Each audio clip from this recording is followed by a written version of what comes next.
Assalomu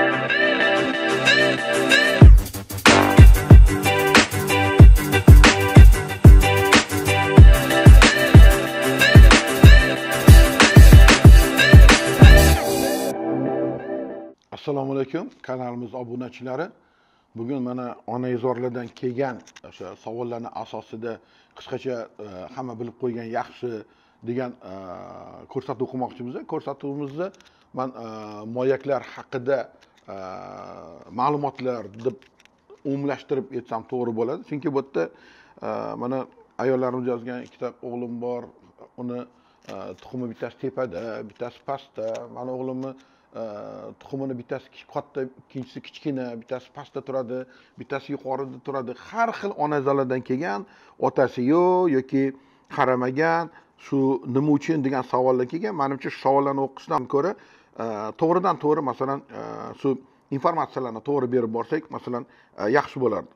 Endi bilamizki, endi eng asosiy erkaklarni, shu erkak qilib turuvchi bezlarni biz moyaklar deb bilamiz. Moyaklar o'sha yaroqlarga joylashgan, ular o'sha sababi tana haroratidan ularni 1-2 gradus pastda bo'lmoqligi kerak. Shu moyaklarning ish faoliyati uchun temperatura 35 atrofi bo'lsa, o'tda o'sha balog'atga yetgan bolalarda erkaklarni erkak qilib turadigan eng asosiy testosteron gormoni ishlab chiqariladi va undan tashqari tuxumlarni ichida o'sha g'ujanak, o'sha izvitoy kanalislar deymiz, shuning ichida urug' spermatozoidlar ishlab chiqariladi. Endi shu moyaklar bittasi masalan tepada, bittasi pastroq holatda bo'ladi. Chap tomoni pastroq holatda bo'ladi, chunki o'zi embrional rivojlanish davrida shunaqa bo'lishi kerak. Endi agarda e'tibor beradigan bo'lsak, yozgi kuni misol uchun bolalarda tuxum past holatda, ya'ni moyaklarning davoli juda ingichkalashgan holatda ko'ramiz. Bu kunning issiqligidan shunaqa holat bo'ladi, tuxum pastga tushadi, salqinroq joy qidiradi. Sovuq bo'lgan holatda agar e'tibor beradigan bo'lsak, yaroqni o'sha moyaklarni nimasi terisi qalinlashadi va moyaklar yuqoriga ko'tarilgan holat bo'ladi. Buni juda o'sha tabiatdan Xudo shunaqa qilib yaratdiki, o'sha intellektual temperaturasini kontrol qilish sistemasi bor moyaklarni. Shuna temperaturaga qarab turib tuxumni pastga yoki yuqoriga o'sha harakatlantiradi. Endi yuqorida turgan holatlarda masalan tuxum bo'lsa, nima xavfi bor? O'sha onalardan kelgan holatga, u kirparkizm emas, yuqori holatda turgan holatda o'zi temperaturani demak yuqoriroq bo'lishiga o'tda nisbatan va o'tda har xil o'simtalarning paydo bo'lishi yoki moyalarning o'sishida o'sha qolib ketish holatiga olib kelishi mumkin. Shuning uchun mana Amerikada rak kasalliklari jamiyatini o'sha bergan ma'lumotiga qaraganda aytadiki, har yili deydi o'sha 8700 ta Amerikada bolalarda seminoma deydi, moyak rak kasalligi diagnostika qilinar ekan.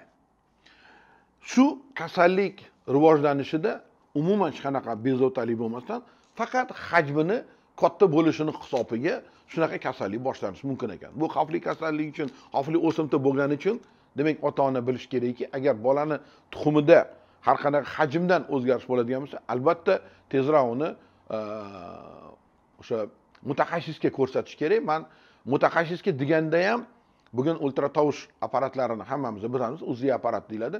Elastografiya degan o'sha programma bilan ko'rinadigan bo'lsa, u yerda har qatda o'simta bormi, yo'qmi, darrov sizga bilib beradi.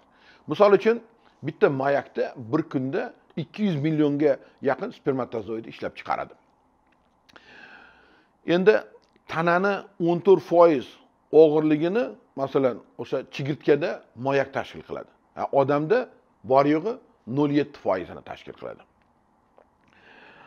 Avokado so'zi eshitgan bo'lsangiz kerak, o'sha Misrda o'sha moyak degan so'zni bildiradi yoki o'sha Yunon tilida orxideya degan so'z bor, guldan bilamiz hammamiz.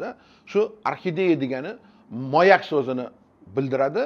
mana doktorlarimizdan eshitgandirsiz, arxid degan kasallik, ya'ni moyaklarni shamollashi shundan olingan bo'ladi. Endi moyaklarni o'lchami har doim ham tovush bilan birga garmoniyat qilmaydi. Mana masalan maymunlarda oladigan bo'lsangiz, kichkina moyakli maymunlarda masalan qalin tovush bo'lishi mumkin. Moyakki qanchalik yuqori holatda turishi, shunchalik uni kelgusida urug' ishlab chiqarish va testosteron ishlab chiqarishini shunchalik past qilib qo'yishi mumkin. Keyin yana bitta qiziq nima bor, statistika bor. Amerikada Wright Valley degan o'sha nima bor, kit bor. Uni moyagini og'irligi 1 tonna 100 kilogramm keladi. Va o'sha eyakulyatsiya davrida 4,5 litr mani chiqaradi. Yana bitta qiziq narsa, Islandiyada chiqariladigan ko'p pivalarni o'sha tarkibiga shu kitni manisi qo'shilar ekan. Endi spermatozoid, har bitta spermatozoidni agarda uni hajmini, intellektual hajmini qaraydigan bo'lsangiz, 5 megabaytga yaqin ma'lumotni o'zida saqlay oladi.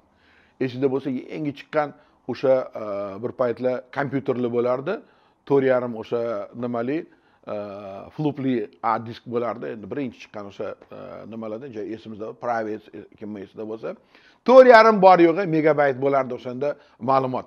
Olib qarashda bitta spermatozoid o'sha bizani birinchi ishlatib yurgan kompyuterimizdan ham demak ko'proq ma'lumot saqlab qolar ekan. Agarda hamma o'sha ayol kishiga beradigan ma'lumotlarini yig'ib hisoblaydigan bo'lsak, erkak kishi bitta bo'shanganda shunday qilib 110 gigabayt demak informatsiyani ayol kishiga berar ekan. Endi shu narsani yana aytish kerakki, moyaklarning ichida mana shu odamni ishlab chiqariladigan proteinlar, ya'ni oqsil moddalari eng ko'p bo'ladi. Masalan, o'sha butun organizm ichida o'sha ishlab chiqaradigan proteinlarning 77% shu moyak ishlarda ishlab chiqaradi. Qarang. Endi shu 77 ta deb agarda moyak ichida ishlab chiqariladigan desak, miyadachi bor yo'g'i 318 ta protein ishlab chiqariladi. 318 ta. Va moyakda 999 ta protein ishlab chiqariladi. Bizning bitta qiziq narsamiz bor, men leksiyada aytib berganimda, bizda uyda shuncha bekorga qo'ya haliga bizning lampochkasi deb aytiladi, moyagini olib qovurib yemas ekanmiz, aqli kuchli bo'lsin deb. Bunga aytib ketmoqchimanki, bu protein nabarot aytish kerakki, organizmda o'sha qo'ziqorinlarga o'xshagan u hazm bo'lmaydi. U allergik holatlarni chaqiradi, yomon holatlarni chaqiradi. Mana islomda ham buni harom deb qo'yilgan, buni yeyishga ruxsat berilmagan, yesin demagan. Endi bizanikilar yeb yurishadi, men juda ko'p gapiraman, bu narsani mumkin emas. Mana shu bunga proteinlarga juda boyligi, ko'pligi sizda faqat salbiy holat kelishi mumkinligini, u sizga hech qanaqa yordam bermaydi, u bo'lmagan narsaligini ko'rsatib beradi. O'ylaymanki, bugungi sizga bergan ma'lumotlarimiz onaizorlar albatta bolangizni o'sib kelayotgan bolangizni kuzatishda, uni o'sha gigiyena talablariga rioya qilishga va ayniqsa uni o'sha o'sish davrida moyagidagi bo'lgan o'zgarishlarga e'tibor berasiz va o'z vaqtida doktorga ko'rsatasiz degan umid qilaman. Xayr, salomat bo'linglar. Gaplarim yoqqan bo'lsa, like tugmachasini bosib, kanalimizga obuna bo'lish yodingizdan chiqarmang. Salomat bo'ling.